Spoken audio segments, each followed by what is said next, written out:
السلام علیکم ورحمۃ اللہ وبرکاتہ۔ ہماری 64 تک آیات ہو چکی ہیں پوری۔ درس الثالث با الف ہو گئے۔ آج ہم با شروع کریں گے سورۃ الانفال آیت نمبر 65 سے 69 تک ہم پڑھیں گے۔ بسم اللہ کرتے ہیں، دعا کرتے ہیں۔ رب اشرح لی صدری ویسر لی امری واحلل عقدۃ من لسانی یفقہوا قولی رب زدنی علما اللہم فقہنا فی الدین آمین۔ بسم اللہ الرحمن الرحیم۔ یا ایہا النبی، اے نبی صلی اللہ علیہ وآلہ وسلم، حرض ابھاریے المؤمنین مومنوں کو، علی القتال، قتال جنگ کو کہتے ہیں، جہاد کو، علی القتال جہاد کے لیے، ان یکن اگر ہوں گے منکم تم میں سے، عشرونا 20 صحیح، عشرونا 20 صابرونا ثابت قدم رہنے والے۔ صبر اصل میں ثابت قدمی ہی صبر سے ہی آتی ہے نا، جب صبر کرتا ہے انسان تو جم کے لگتا ہے۔ یغلبو وہ غالب آ جائیں گے۔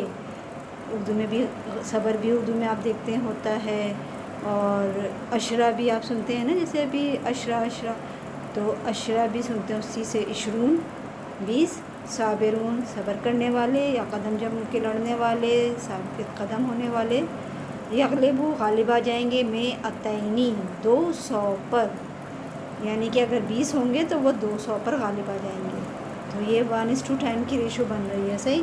وَإِن یکن اور اگر ہوں وہ منکم تم میں سے، مئۃ 100، مئہ کہتے ہیں 100 کو، یغلبو وہ غالب آ جائیں گے، الفن الف ہوتا ہے 1000 پر، من الذین ان لوگوں میں سے، کفروا جنہوں نے کفر کیا، بأنہم بوجہ اس کے، قوم وہ قوم ہے، لا یفقہون وہ سمجھ نہیں رکھتے صحیح۔ یہاں دیکھیں، ایک اللہ سبحانہ و تعالیٰ نے ایک اسٹیٹسٹکس ایک طرح سے بتا دی، ایک طریقہ بتایا کہ اگر سب سے پہلے نبی صلی اللہ علیہ وسلم کو کہا کہ مومنوں کو جہاد کے لیے ترغیب دیں صحیح۔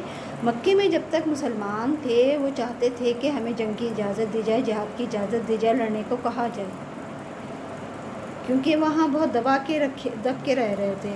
اب جب مدینے میں آئے تو حالانکہ یہاں پیسہ اور اس کی فراوانی نہیں تھی، لیکن یہاں ان کو ویسے سکون تھا کہ آپس میں کتنی اس قسم کی لڑائیاں، یا ان کو اتنا دبایا نہیں جا رہا تھا، تو اب ان کے دل میں تھوڑی سی یہ تھی کہ جہاد کی طرف اتنی رغبت نہیں رہی، تو یہاں پہ نبی صلی اللہ علیہ وسلم کو کہہ رہے ہیں، اللہ سبحانہ وتعالیٰ حکم دے رہے ہیں کہ جہاد کی ترغیب دو۔ تو مسلمان کو تو ہر لمحے جہاد کے لیے تیار ہونا چاہیے، اور ہماری تو ہر سانس جہاد مجاہد کی زندگی ہونی چاہیے، ایک مومن کی زندگی مجاہدانہ زندگی ہونی چاہیے، صرف یہ نہیں کہ قتال کے لیے ہو ہر لمحہ۔ تو نبی صلی اللہ علیہ وسلم کو حکم دیا جا رہا ہے قتال کے لیے ابھار دیں، آسان چیز نہیں ہوتی جان لینا اور جان دینا، بہت مشکل چیز ہوتی ہے۔ اور پھر ایک اصول بتا دیا گیا کہ اگر تم میں سے 20 ثابت قدم ہوں گے اور جنگ کر لڑنے والے تو وہ 200 پر غالب آ جائیں گے، اور اگر ہوں گے تم میں سے 100 تو وہ 1000 پر غالب آ جائیں گے، یعنی کہ 1:10 کی ریشو ہے۔ اور اس کی وجہ کیا بتائی گئی؟ اس کی وجہ کیا ہے کہ کافر جو ہیں وہ بے عقل ہیں، وہ سمجھ سے کام نہیں لیتے، وہ کیونکہ اللہ ہی کو نہیں مانتے، اللہ پہ بھروسہ نہیں کرتے، اور سمجھداری سے کام نہیں کرتے، صرف انہیں دنیا چاہیے۔ اصل ان کی رغبت تو دنیا ہوتی ہے نا، اور اپنی ذاتی خواہش۔ اصل سمجھ کیا ہے؟ انسان کی نظر بہت وسیع ہو، بہت دور کی نظر رکھتا ہو، گہری نظر رکھتا ہو، باریک بینی انسان صحیح۔ تو اصل چیز تو یہ ہے، تو جو باریک بینی سے دیکھتا ہے، جو دور کی اور گہری نظر رکھتا ہے، جو آخرت پہ نظر رکھتا ہے، اصل وہی ہے سمجھتا۔ تو کافر جو ہیں وہ صرف دنیا کی لالچ میں پڑے رہتے ہیں، اپنے فائدے کے لیے رہتے ہیں دنیاوی، تو وہ نہ سمجھیں، صاف وجہ بتا دی گئی۔ الآن اب، خففا اردو میں بھی تخفیف ہوتا ہے نا، کم کرنے کے لیے تخفیف کر دی گئی، تو خففا ہلکا کر دیا تم پر بوجھ، اللہ نے، انکم تم سے، وعلم اور جان لی، انا بے شک، فیکم تم میں، ضعفن جو ہوتا ہے وہ کمزوری، اردو میں بھی ضعیف ہوتا ہے نا، تو ضعفن کمزوری۔ اب اللہ نے تم پر جو ہے تم پہ سے بوجھ ہلکا کر دیا ہے، اور تمہاری کمزوری جان لی، یعنی کہ تم بہت زیادہ طاقتور نہیں ہو، تمہارا ایمان ابھی اتنا پختہ نہیں ہے، ایسا مطلب یہ۔ فَإِن یکن پھر اگر ہو منکم تم میں، مئۃ مئہ کہتے ہیں 100 کو، صابرۃ صبر کرنے والے، ثابت قدم رہنے والے، قدم جما کر لڑنے والے، یغلبو وہ غالب آ جائیں گے، مئتین 200 پر۔ اب دیکھیں 1:2 کی ریشو ہو گئی، اگر 100 ثابت قدم رہنے والے ہوں گے تو وہ 200 پر غالب آ جائیں گے. وَإِن یکن، اور اگر ہوں گے منکم تم میں الفن 1000 یغلبوا، وہ غالب آ جائیں گے الفینی 2000 پر. صحیح، اگر 1000 ہوں گے تو وہ 2000 پر بِإِذْنِ اللہ، اللہ کے حکم سے، اللہ کی مرضی سے. اذن اردو میں بھی استعمال ہوتا ہے اجازت کے لیے اور مرضی کے لیے کہ اذن دے دیں، یعنی کہ حامی بھر لیں، تو اللہ کے اذن سے. واللہ، اور اللہ مع الصابرین، ثابت قدم رہنے والوں کا مددگار ہے. اللہ صبر کرنے والوں کے ساتھ ہے. اب یہاں دیکھیے اس آیت کے اندر کیا اصول. پہلی آیت کے اندر بتایا کہ 1:10 کی ریشو دی گئی. اب یہاں اللہ سبحانہ و تعالیٰ نے تم میں کمزوری دیکھی کہ تمہارا ایمان کا لیول جو ہے وہ اتنا ہائی نہیں ہے، اتنے زیادہ تم جو ہے ابھی ایمان راسخ نہیں ہے تمہارے دل میں، ابھی کمزوری ہے، تو اللہ نے تم پہ سے بوجھ ہلکا کر دیا. یعنی کہ سن کے ایک عجیب سا آ جائے نا کہ ہمیں 10 سے لڑنا پڑے گا، تو یہ ایک عجیب سی دل میں ایک چیز تنگی سی آئے. تو اللہ سبحانہ و تعالیٰ نے یہاں بوجھ ہلکا کر دیا اور کہا کہ تم اگر 100 ہو گئے تو 200 پر غالب آ جاؤ گے. یعنی کہ 1:10 ایک کو 2 ہی سے لڑنا پڑے گا. اور اگر 1000 ہو گئے تو 2000 پر غالب آ جاؤ گے، اور وہ بھی تم اپنی اس سے نہیں، اللہ کے اذن سے. اگر ہم ایمان مومن کا زیادہ پختہ ہو تو وہ جو پہلی آیت میں ہے وہ، بلکہ اس سے بھی بڑھ کر اللہ مدد کر دیتا ہے. اس سے بھی بڑی فوج پہ مسلمان جو ہیں وہ غالب آ جاتے ہیں. یاد رکھیے گا بدر میں بھی 1:3 کی ریشو جا رہی ہے نا، اس سے بھی اوپر 1313. اور جو اسلحہ دیکھا جائے تو ندارت. تو اس کو دیکھیں کہ اللہ جو ہے وہ اس کے حساب سے جتنا دلوں میں ولولہ ہوتا ہے اس حساب سے کام کرتا ہے. بلکہ بہت چھوٹے چھوٹے لشکروں نے بہت بڑے بڑے لشکروں کو بھی شکست دی ہے وار ٹیکٹکس کے ذریعے، اور اللہ نے مدد کی ہے. تو اللہ کے حکم سے اصل میں غالب آتا ہے مومن. اور اللہ صبر کرنے جو قدم جما کر لڑتے ہیں اللہ ان کے ساتھ ہے. ماں نہیں کانا ہے لنبی جن کسی نبی کے لیے ان کے یکونا ہو لہو اس کے لیے اسرا قیدی، حتیٰ یہاں تک کہ یثقنا وہ خوریزی کرے فی الارض زمین میں، تریدونا تم چاہتے ہو عرض دنیا دنیا کا مال، واللہ اور اللہ یرید الآخرہ چاہتا ہے آخرت. دیکھیے ارادہ اور یرید اردو میں ارادہ استعمال ہوتا ہے، عربی میں یرید چاہت کے لیے، آخرہ اردو میں بھی ہوتا ہے. واللہ عزیز حکیم، اور اللہ زبردست حکمت والا ہے، غالب حکمت والا ہے. اب یہاں پہ دیکھیں کیا ہوا کہ 70 جو تھے سرداران قریش مارے گئے اور 70 قید کیے گئے. مسلمانوں نے بڑے بڑے قریش کے جو لیڈرز تھے ان کو قید کر لیا، اور اس کے پیچھے ان کی یہ تھا کہ جو یہ آزادی لیں گے تو پھر فدیہ دیں گے. اب فدیہ کیا ہوتا ہے؟ فدیہ وہ رقم ہوتی ہے جس کو قید کر لیا جائے جنگ میں، وہ جو لوگ قید کریں گے ان کو ادا کرتے ہیں، یعنی یہ حکومت وقت کو صحیح ان کو ادا کرتے ہیں. تو جو قریش کے لوگ جو کافر قبضے میں آئے مسلمانوں کے، ان سے فدیہ لے کر نبی صلی اللہ علیہ وسلم کو فدیہ جاتا اور نبی صلی اللہ علیہ وسلم کی حکومت میں وہ جمع ہوتا اور ان کو پھر آزادی مل جاتی. صحیح. تو حضرت عباس رضی اللہ تعالیٰ عنہ نے بھی اس وقت تک اسلام قبول نہیں کیا تھا، ان کا بھی فدیہ جو تھا وہ ہوا تھا، تو ان کو بھی معافی نہیں ملی تھی کہ نبی صلی اللہ علیہ وسلم کے چچا ہیں تو وہ بغیر فدیے کے چھوڑ دیے جائیں. تو یہ کافی ڈیٹیل، ہم بہت زیادہ ڈیٹیل میں نہیں جاتے، کچھ خاص چیزیں جو ہمارے کام کی باتیں ہیں ہم بس اسی پہ اس کو رکھتے ہیں.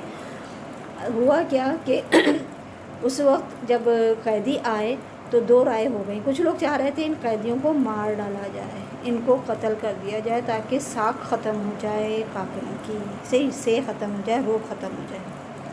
جبکہ کچھ لوگ ظاہر ہے بہت قسمہ پرسی کے حالات تھے، غربت تھی، میں کئی دفعہ بتا چکی ہوں، تو وہ یہ چاہ رہے تھے کہ مال مل جائے اور ان کو جب واپس کریں گے تو اچھا خاصا مال ہمارے قبضے میں ان کے بدلے آ جائے گا، تو اس سے ہمارے کچھ دن پھر جائیں گے، ہمارے حالات تھوڑے سے بدلیں گے، ہمیں کچھ ملے گا. تو نبی صلی اللہ علیہ وسلم نے فدیہ لے کر، جو ان کی اکثریت کی رائے تھی اسی پہ فدیہ لے کر چھوڑ دیا کافروں جو قریش کے لوگ تھے، اور جن کے پاس فدیہ نہیں تھا دینے کو تو ان کو 10 مسلمان بچوں مردوں وغیرہ کو لوگوں کو پڑھانا، 10 لوگوں کو پڑھانے کی ذمہ داری، وہ پڑھے لکھے تھے، ان کو لکھانا پڑھنا سکھانے کی ذمہ داری دی کہ یہ تمہارا فدیہ ہے، تم لکھنا پڑھنا سکھا دو تو تم آزاد ہو جاؤ گے. صحیح. تو جب یہ سب ہو گیا تو اللہ سبحانہ و تعالیٰ کو یہ بات اتنی پسند نہیں تھی. اللہ کو کیا فیصلہ پسند تھا؟ جو لوگ یہ کہتے ہیں مار ڈالا جائے. کیوں؟ اس سے کیا ہوتا ہے؟ کمر توڑ جاتی ہے. جب اتنے بڑے بڑے سرداران قتل کر دیے جاتے تو قریش کی کمر، کفار کی کمر، بلکہ دور دور دوسرے دیکھنے والے جو تلے بیٹھے ہوں کہ ان پہ حملہ کر دیں، چیل کبوں کی طرح نوچ لیں مسلمانوں کو، وہ بھی دب جاتے ہیں، ان پہ بھی بہت روک پڑ جاتا ہے اس بات کا اگر یہ سب مار دیے جاتے۔ تو اللہ تعالیٰ کو یہ پسند نہیں تھا، اسی کو یہاں فرمایا اللہ تعالیٰ نے کہ کسی نبی کے لیے یہ شایع نہیں کہ وہ قیدیوں کو رکھے اور اپنے پاس جب تک کہ وہ کثرت سے خون نہ بہا دیں، یہ خون ریزی کرنا لازمی تھی۔ اب آگے بڑھتے ہیں، لولا اگر نہ کتاب لکھا ہوتا من اللہ ہی اللہ کے پاس، سبقہ جو پہلے گزر چکا، لمسکم البت چھو جاتا تم کو، فیما اس معاملے میں، اخذتم جو لیا تم نے، عذاب عذاب عظیم بہت بڑا۔ اچھا اصل میں پہلے فدیہ لے کے چھوڑنے کا وہ ہوتا تھا نا، یہاں پہ نا کتاب اللہ کی کتاب میں اگر یہ پہلے سے نہ لکھا ہوتا، یعنی کہ اسی وجہ سے فدیہ لیا گیا کہ پہلے بھی ایسا ہوتا تھا۔ تو وہی اللہ سبحانہ و تعالیٰ نے بتایا اس آیت میں کہ اگر اللہ کا حکم پہلے نہ ہو چکا ہوتا تو جو فدیہ تم نے لیا ہے اس کے بدلے تم پر بڑا عذاب آ جاتا۔ صحیح؟ تو اللہ سبحانہ و تعالیٰ نے خاموشی اختیار کی اس وقت، اور اس چیز کو جو ہوا اس پہ سزا مسلمانوں کو نہیں دی، بلکہ اگر اللہ سزا دیتا تو بہت بڑا عذاب آ جاتا ہے۔ صحیح؟ فَكُلُوا پس کھاؤ، مما اس میں سے، غنیم تم جو مال غنیمت ملا تمہیں، حلالاً حلال، طیباً پاکیزہ، واتقوا اللہ اور ڈرو اللہ سے، ان اللہ بے شک اللہ تعالیٰ غفور الرحیم بہت بخشنے والا نہایت رحم کرنے والا ہے۔ اب یہاں اللہ سبحانہ و تعالیٰ نے فرمایا کہ کھاؤ پیو کس میں سے، جو غنیمت ملی۔ اب غنیمت کیا ہے، وہ پیچھے بھی سوال تھا نا کہ آ کے جلا دی جاتی تھی پرانے زمانے میں، تو یہاں اللہ سبحانہ و تعالیٰ نے کہا تمہیں جو غنیمت ملی ہے اسے کھاؤ، یہ حلال ہے اور طیب ہے۔ طیب ہوتا ہے پاکیزہ۔ دیکھیں دو چیزیں ہوتی ہیں اسلام میں کھانے پینے کی جو اجازت ہمیں دی گئی ہے مسلمانوں کو، وہ دو چیزیں کھانے کی دی گئی ہے، ایک اور دو چیزوں کا خیال رکھنے کا حکم ہے، ایک حلال اور ایک طیب۔ حلال بالکل واضح ہے، بالکل وضاحت سے احادیث صحیح احادیث میں اور قرآن میں کھول کے بیان کر دیا گیا ہے کہ کیا حلال ہے۔ طیب کی ڈیفینیشن تھوڑی سی الگ ہو جاتی ہے۔ طیب یہ ہے پاکیزہ۔ اب ہو سکتا ہے حلال تو ہو کوئی چیز لیکن پاکیزہ نہ ہو، صحیح گندی سندی ہو، سڑی گلی ہو، تو یہ چیز طیب میں آتی ہے۔ ایک بات یاد رکھیے گا، دو الگ الگ چیزیں ہیں، دو الگ الگ ورڈ ہیں۔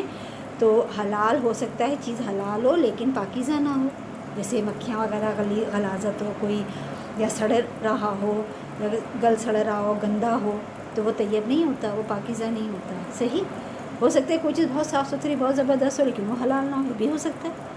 تو اللہ سبحانہ و تعالیٰ نے غنیمت کو حلال بھی کہا اور طیب بھی کہا، اور حکم دیا اللہ سے ڈرو، یعنی کہ سارے معاملات جو پیچھے ہوئے ہیں ان سب میں اللہ سے ڈرتے رہو۔ بے شک اللہ تعالیٰ بہت بخشنے والا اور نہایت رحم کرنے والا۔ اللہ نے جو تم لوگوں کو جو تم نے پیچھے کیا اس پہ معاف کر دیا، یہ اللہ ہی کی بخشش ہے۔ اب ہم آ جاتے ہیں کلمات و تراکیب۔ حرد شوق دلاؤ، ابھارو یعنی کہ ان کو ابھارو، اسرا قیدی، یسقن وہ خوریزی کریں کچل ڈالیں، اور عدد دنیا دنیا کے فائدے۔ پھر اس کے بعد سوال ہے گا اور ہمیں صرف ترجمہ کرنا ہے مندرجہ ذیل عبارت کا مفہوم۔ ما کان لنبی یکون لہ اسرا حتی یسخن فی الارض تریدون عرض الدنیا واللہ یرید الآخرہ۔ نہیں ہے کسی نبی کے لیے اس کے پاس جو ہے وہ قیدی رہیں جب تک کہ کافروں کو قتل کر کے زمین میں خون ریزی نہ کرے، خون نہ بہا دے۔ تم لوگ دنیا کا مال چاہتے ہو اور اللہ آخرت چاہتا ہے، اللہ سبحانہ و تعالیٰ آخرت چاہتا ہے۔ تو ایک مومن کو بھی آخرت ہی جاننا چاہیے، آخرت پر ہی نظر ہونی چاہیے ایک مومن کی۔ دعا کر لیتے ہیں، سبحانک اللہم و بحمدک نشہد ان لا الہ الا انت نستغفرک و نتوب الیک۔ السلام علیکم ورحمۃ اللہ وبرکاتہ۔